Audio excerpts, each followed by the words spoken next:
Doctors recommend daily evening walks or at least 10,000 steps to strengthen muscles and combat sarcopenia. However, this will not lead to significant muscle mass increase unless you perform two specific exercises. As one ages, simple walking becomes less effective, especially if the goal is to increase muscle mass.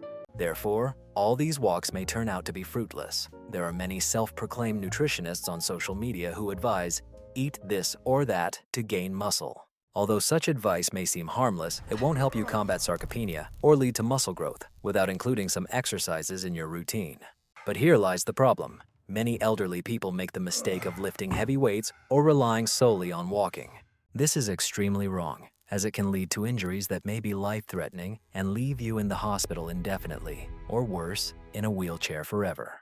So I will tell you about two simple home exercises that require no equipment, not even resistance bands.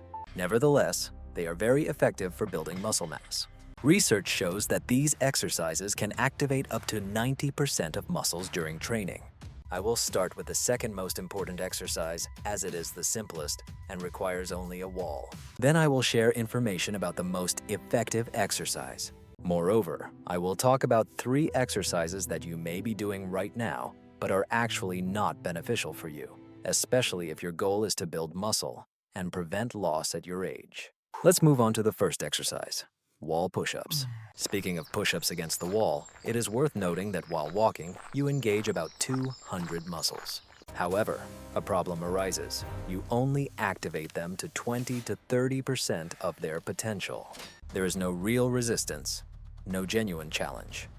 In contrast, wall push-ups engage the chest, shoulders, triceps, and core muscles at 60 to 70% of their capabilities. This is already 3 times more muscle engagement. For elderly people facing sarcopenia, this is significant. The fact is that muscles do not grow from light movements, like walking. They increase in volume due to challenge and adaptation to resistance. When you do push-ups against the wall, you create microscopic tears in your muscle fibers. And although it may sound bad, it's actually perfectly normal. During recovery, these fibers not only heal but also thicken, increasing in size, returning to you even stronger. This is how muscle mass increases at any age, even at 90 years old. Now here is something that may surprise you. Most elderly people are unaware that wall push-ups initiate a process called mechanotransduction. This happens when muscle cells sense mechanical stress from push-ups and send signals to your DNA to increase protein and muscle tissue production. In other words, while you do push-ups, your muscles are not just working, they literally send a signal to the body to increase muscle mass. This is especially relevant for elderly people who lose muscle fibers every year.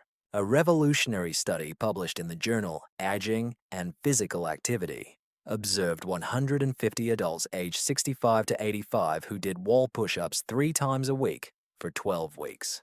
The results were impressive. The average strength gain in the upper body was 31%, and the increase in muscle mass was 2 pounds. The researchers were thrilled with such data.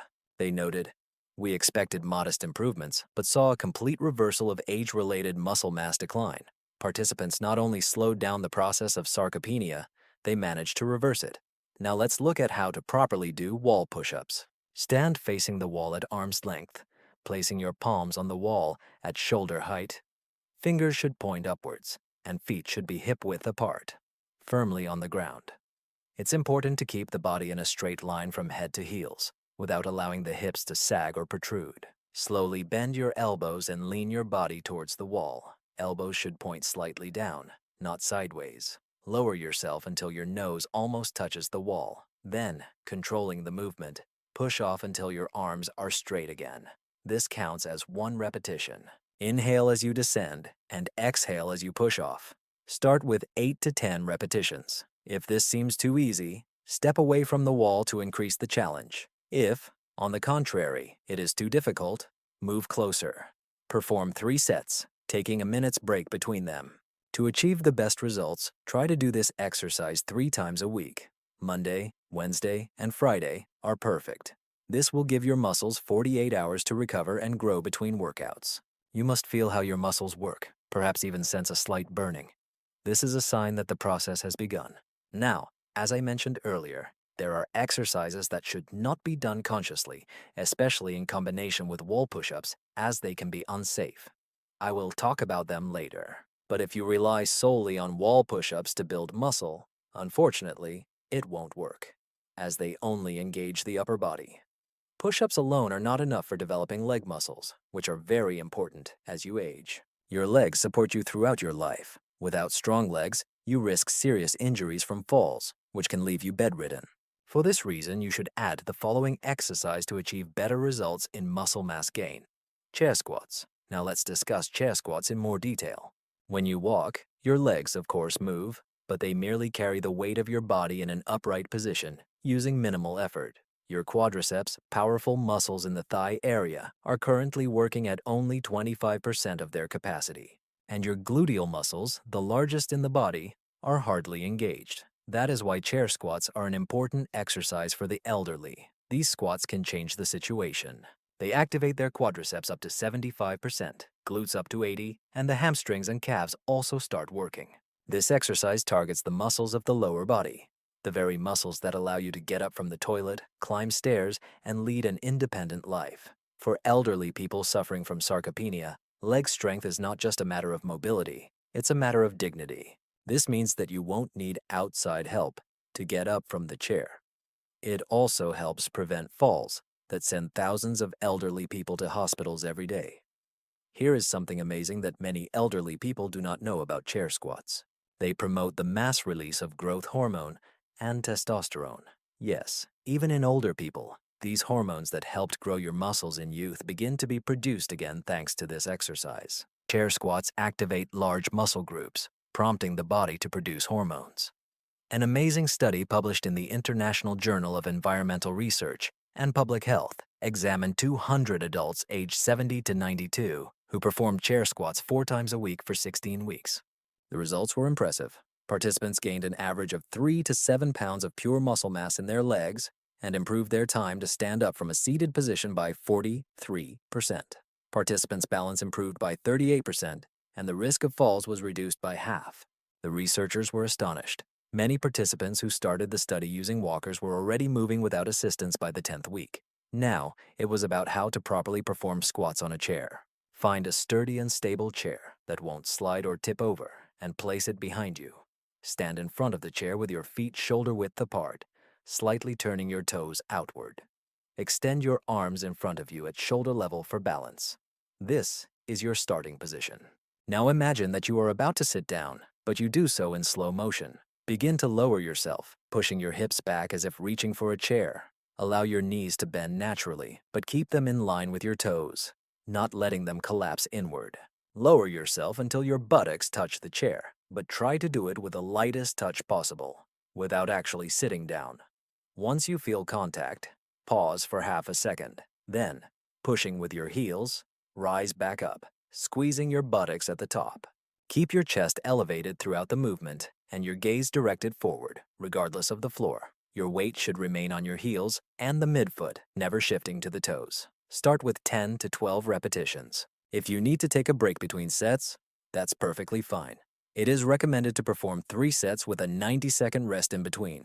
For the best results in building muscle mass and strength, try to do this exercise 4 times a week. Schedule workouts, for example, on Monday, Tuesday, Thursday, and Saturday.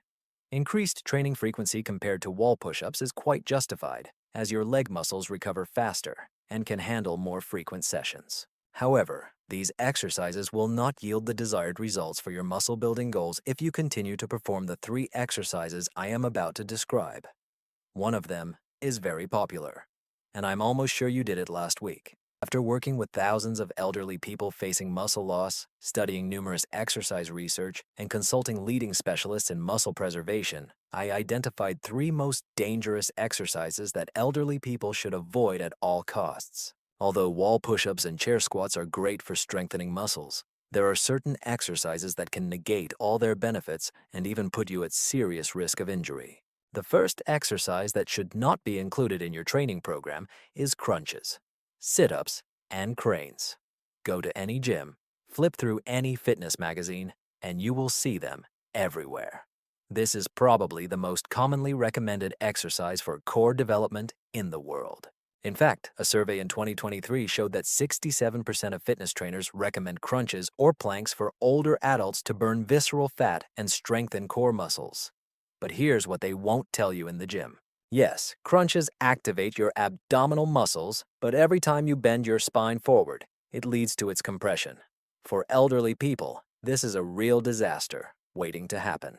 Repetitive flexion strains the lower back, increases tension in the neck as you lean your head forward, and provides almost zero functional strength for movements actually needed in daily life. If you injure your back or neck while doing twists, it will prevent you from continuing your workouts. This injury leads to rapid muscle loss. According to the Global Burden of Disease study, about 23% of elderly people worldwide who engage in uncontrolled floor exercises, such as twists and crunches, face back or neck injuries serious enough to halt their training for at least 6 weeks. Here is the mistake many elderly people make. They think that more is better. They may do 50 or even 100 crunches a day, believing that volume equals results. However, they do not understand that their aging spine cannot handle the repeated compression. Unlike young people, whose discs can adapt and recover from this stress, the spines of elderly individuals accumulate micro damage with each repetition. The second exercise to avoid is the overhead shoulder press. You will meet him in numerous training plans. It was a key exercise in the golden age of bodybuilding. But here's what they won't tell you. Yes, this movement engages the deltoid muscles, and you will feel their work. However, the position in which you lift the weight from behind your head leads to extreme external rotation of the shoulder joint, causing significant discomfort. Moreover, this position disrupts the natural mechanics for which your shoulder was designed to move. For elderly people, where the joints have endured decades of strain and the rotator cuff tendons are thin and weakened, this exercise becomes a true torture. Once you injure the rotator cuff, any movement of the upper body turns into agony. You will not be able to lift your hand to comb your hair or reach for the wardrobe. As for performing any strength exercises, that is out of the question. This injury is not only painful, but also deprives you of the ability to gain strength. Statistics are alarming. International orthopedic studies show that about 31% of elderly people who regularly perform overhead presses experience shoulder pain or rotator cuff injuries within the first year. Many of these injuries require months of rehabilitation, and some need surgical intervention. Another exercise to avoid is deep knee extensions on the leg extension machine, a standard in every commercial gym. The simulator looks simple and safe, but here's what is rarely explained. Yes, your quadriceps engage during this movement. When you extend your leg against resistance in a seated position, you create a shear force in the knee joint. And here lies the irony. As soon as your knees get injured, you can no longer fully perform any lower body exercises. This is something elderly people often do not realize. Originally, the leg extension machine was intended for rehabilitation of specific knee injuries under the supervision of a physiotherapist, not for general strength training. It was never designed for heavy weights or high repetitions for people with age-related joint changes. However, gym staff rarely mention this. If you are serious about building muscle mass and want to avoid injuries, it is better to avoid these 3 exercises. Now, to summarize, here is what you need to know about muscle building. Exercises alone will not lead to the desired results. Building muscle is 80% what you eat and 20% physical activity. You can do perfect push-ups against the wall and flawless squats on a chair every day, but if you don't provide your muscles with the necessary protein for recovery and growth, you are just wasting your time.